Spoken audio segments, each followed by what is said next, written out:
Hey guys, welcome back, and for this video I'm going to show you how to change haptic touch sensitivity on iPhone.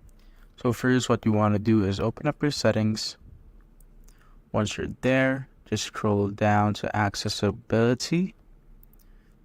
Once you're there, just tap on the touch option, then go to haptic touch right there. As you can see, there will be an option to change it to fast, default, or slow. So of course, it is set to default, but if you want to set it slow, and let's test it out once you've tap and hold on the picture right here. So as you can see, it takes some time before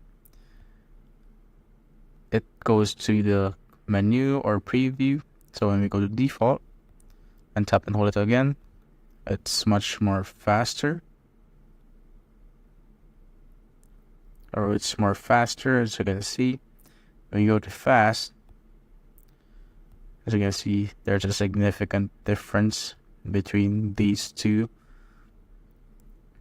And it's up to your preference if you want to go fast, default, or slow. So that's basically it, guys. If you have found this video helpful, simply leave a like below or subscribe because it helps to reach more people. See you on the next one.